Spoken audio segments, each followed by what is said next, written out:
হায় হায় কি চিল্লা রে, আবার কথার কান জানে একটা হরণ দিকে দাও তো তোমরা। একটা ট্রাকের পিছনে লেখা আছে 100 গজ দূরে থাকেন, নিরাপদ দূরত্ব বজায় রাখেন। একটা ট্রাক কি জন্য কন্ত, যে হঠাৎ যদি সামনে রাস্তা খারাপ দেখে ট্রাক যদি ব্রেক করে, পরের গাড়িটা 100 গজ দূরে থাকলে আর ব্রেক লুজ হলেও আস্তে আস্তে ব্রেক হবে, জোরে কন ঠিক না। আর লাগালাগি যদি থাকে ওই ব্রেক করা মাত্রই মেরে দিবে। এই ট্রাকের চাইতেও নারীরা হলো বেশি মারাত্মক। এদেরকে কমপক্ষে 200 গজ দূরে রাখা দরকার ছিল। মাঝখানে একটা কাপড় দিয়ে থোসে আওয়াজ হবে, কি এক বিরক্ত রে, হইচই করলে হবে। শোনেন, একটু মনোযোগ দিয়ে শোনেন। ইন্নাল ইনসান লাফি খুসর, নিশ্চয় মানুষগুলো ক্ষতির ভিতরে। এখানে কিন্তু শুধুমাত্র পুরুষ মানুষ না, এখানে নারীও আছে। সর্বপ্রথম পুরুষের ক্ষতি কিন্তু শয়তান করেনি, সর্বপ্রথম পুরুষের ক্ষতি করছে নারী। শয়তান ক্ষতি করছে নারীর, আর নারী ক্ষতি করছে পুরুষের। বলতেছেন আল্লাহ, যাচ্ছি, যাওয়ার আগে আপনাকে একটা প্রশ্ন করব। আল্লাহ বলেন, কি প্রশ্ন? বলে প্রশ্নটা হলো যে আপনাকে আমি 6 লক্ষ বছর সেজদা করছি। কত বছর? আর আদমকে একটা সেজদা করিনি।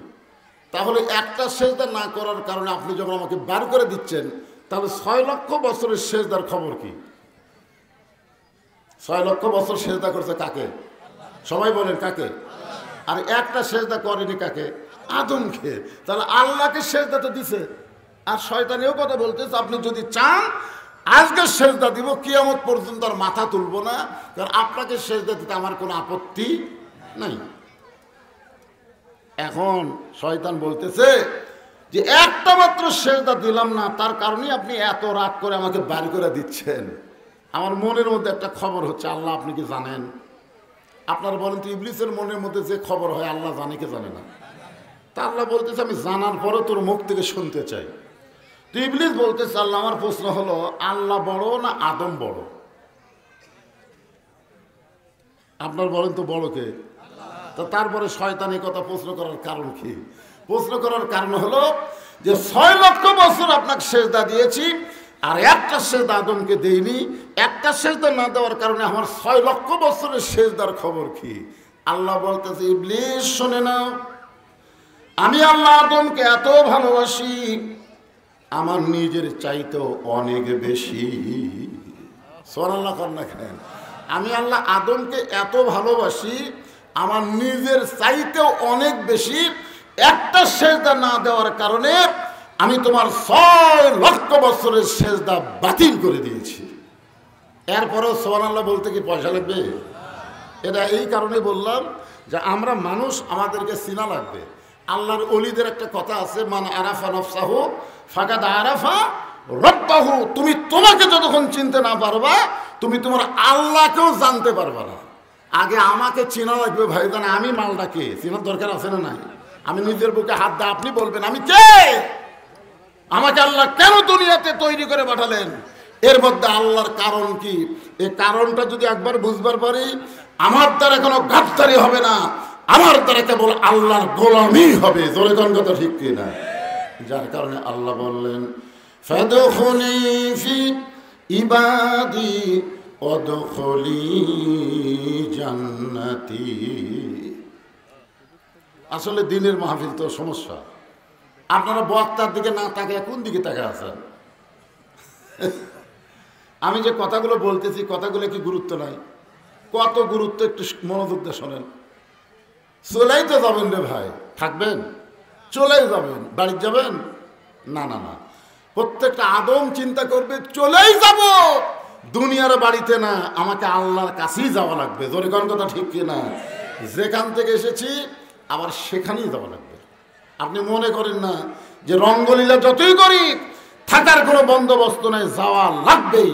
তা আমাকে আল্লাহ কেন দুনিয়াতে পাঠালেন, কেন আবার দুনিয়া থেকে নিয়ে যাবেন? মিনহা খালাকনাকুম ওয়া ফিহা নুঈদুকুম ওয়া মিনহা নুখরিজুকুম তারাতান উখরা। এগুলো কথা তো আমরা বলি কোরআন থেকে, এর পিছনে একটু মনোযোগ দেওয়ার দরকার আছে না নাই? দরকার আছে না নাই? হ্যাঁ, একটা ট্রাকের পিছনে লেখা আছে 100 গজ দূরে থাকেন, নিরাপদ দূরত্ব বজায় রাখেন। একটা ট্রাক কি জন্য কন্ত, যে হঠাৎ যদি সামনে রাস্তা খারাপ দেখে ট্রাক যদি ব্রেক করে, পরের গাড়িটা 100 গজ দূরে থাকলে আর ব্রেক লুজ হলেও আস্তে আস্তে ব্রেক হবে, জোরে কোন ঠিক না। আর লাগালাগি যদি থাকে ওই ব্রেক করা মাত্রই মেরে দিবে। এই ট্রাকের চাইতেও নারীরা হলো বেশি মারাত্মক।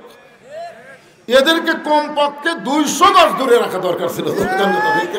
মাঝখানে একটা কাপড় দেওয়ার খুব ঠোসা আওয়াজ হবে,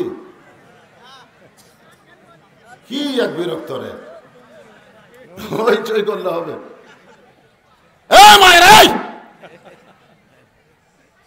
হায় হায় কি চিল্লা ছিলে রে, আমার কথার কান জানে একটু হরণ দিকে দাও তো তোমরা।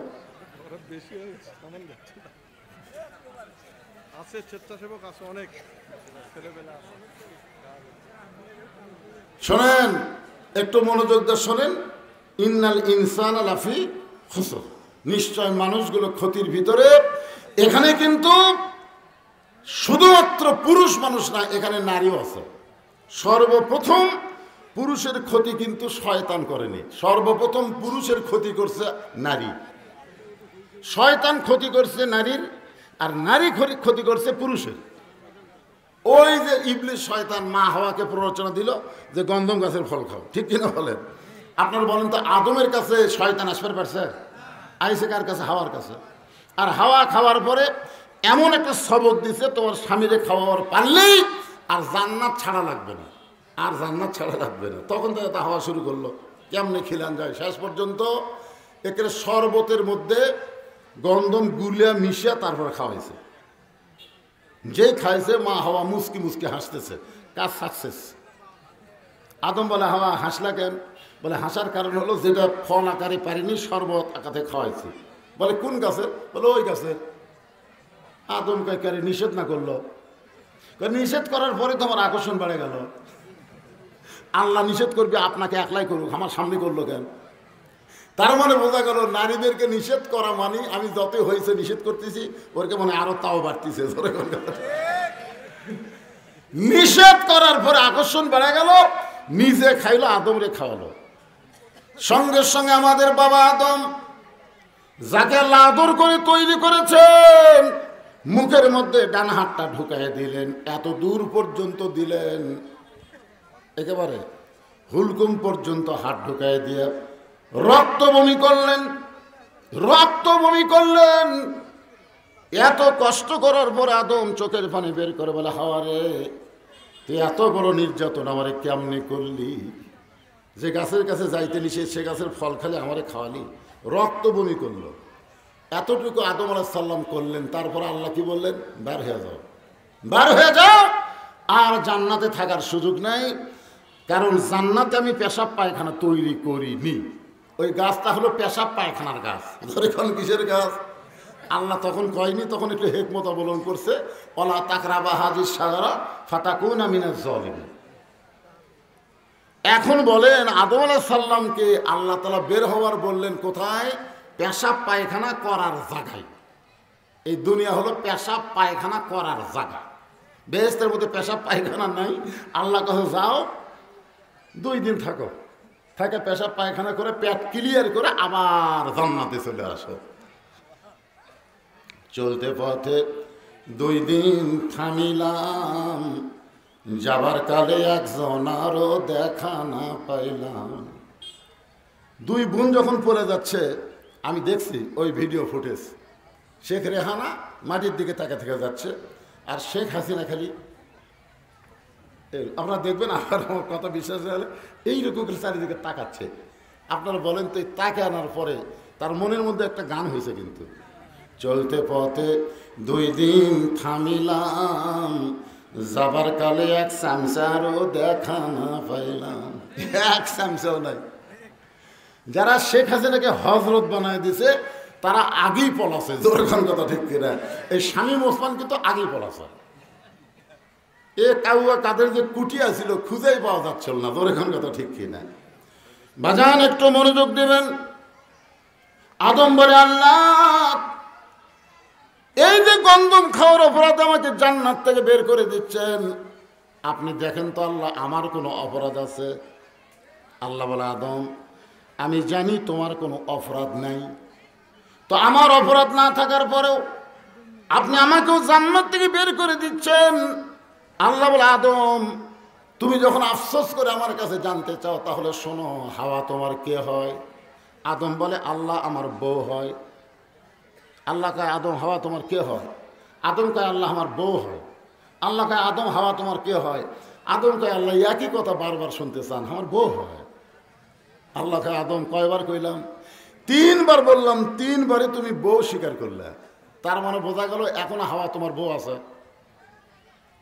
আর তোমার বউ কি করে তুমি স্বামী হয়ে যদি খেয়াল না করো তাহলে তোমার অবস্থা তো এরকম হবেই। কার বউ এটি চিল্লাচিল্লি করতেছে, কার বউয়ের গলা পুরো পুরুষের কানে আসতেছে, ওই বউকে আল্লাহ সাইজ করার আগে ওর স্বামীকে আল্লাহকে সাইজ করবে। কথা ঠিক কিনা? তুমি কেমন স্বামী আদম? তোমার বউ গন্ধমের কাছে গেল, গন্ধম ফল পারলো, গন্ধম খালো, গন্ধম শরবত করলো, তখন তুমি কোথায় ছিলে? আদম কয়, আল্লাহ আমি খেয়ালই করিনি। ও খেয়াল করিস নি? বিয়ে করবি তুই আর খেয়াল করবো আমি? এই জন্যে আল্লাহ বলেছেন, কো আনফুসাকুম ওয়া আহলিকুম নার, জাহান্নামের আগুন থেকে যদি বাঁচতে চাও আগে তুমি না, তোমার আহাল পরিবার সবাইকে নিয়েই বাঁচা লাগবে। জোরে কোন ঠিক কিনা? আল্লাহ বললেন মানুষগুলো ক্ষতির মধ্যে পড়বে। বলার পিছনে কারণ হলো আল্লাহ আদর করলেন। যেখানে আল্লাহ ইবাদতের কথা বলছেন, দেখেন 2টা আয়াত খেয়াল করবেন। আল্লাহ কিন্তু বলেছেন, ওয়ামা খলাকতুল জিন্না ওয়াল ইনসা ইল্লা লিয়াবুদুন। আয়াতটা আপনারা পড়ছেন? আয়াত শোনার পর আল্লাহ আকবার কিছুই কয় না রে পারে। 24 আগস্টের স্বাধীনতার পরে তো আল্লাহ আকবার মোটামুটি ভালোই কয়। তা আপনারা আল্লাহ আকবার ভুলে গেছেন নাকি? আবার কোরআন তেলাওয়াত শুনলে কি বলা লাগে? ওমা খলাকতুল জিন্না ওয়াল ইনসা ইল্লা লিয়াবুদুন। জিন এবং মানুষকে আল্লাহ কেবলমাত্র আল্লাহর গোলামির জন্য সৃষ্টি করছে। জোরে কোন কথা ঠিক কিনা? তাহলে ইবাদতের কথা বলার সময় আল্লাহ জিন ইনসান একত্র করলেন, কিন্তু ক্ষতির কথা বলার সময় আল্লাহ জিনক বাদ দিলেন।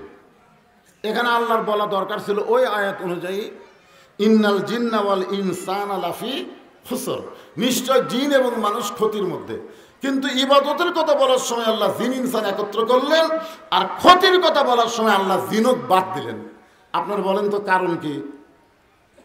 না জানলে বলবেন জানি না। এক কথা, জানি না হুজুর, আপনি জানান, ঠিক কিনা? এই জানি নাও কর না কেন? ও হুজুরের কাছে জানতে সমস্যা। মোল্লার দৌড় মসজিদ পর্যন্ত, একটা মৌলবি কদ্দুর যাবি?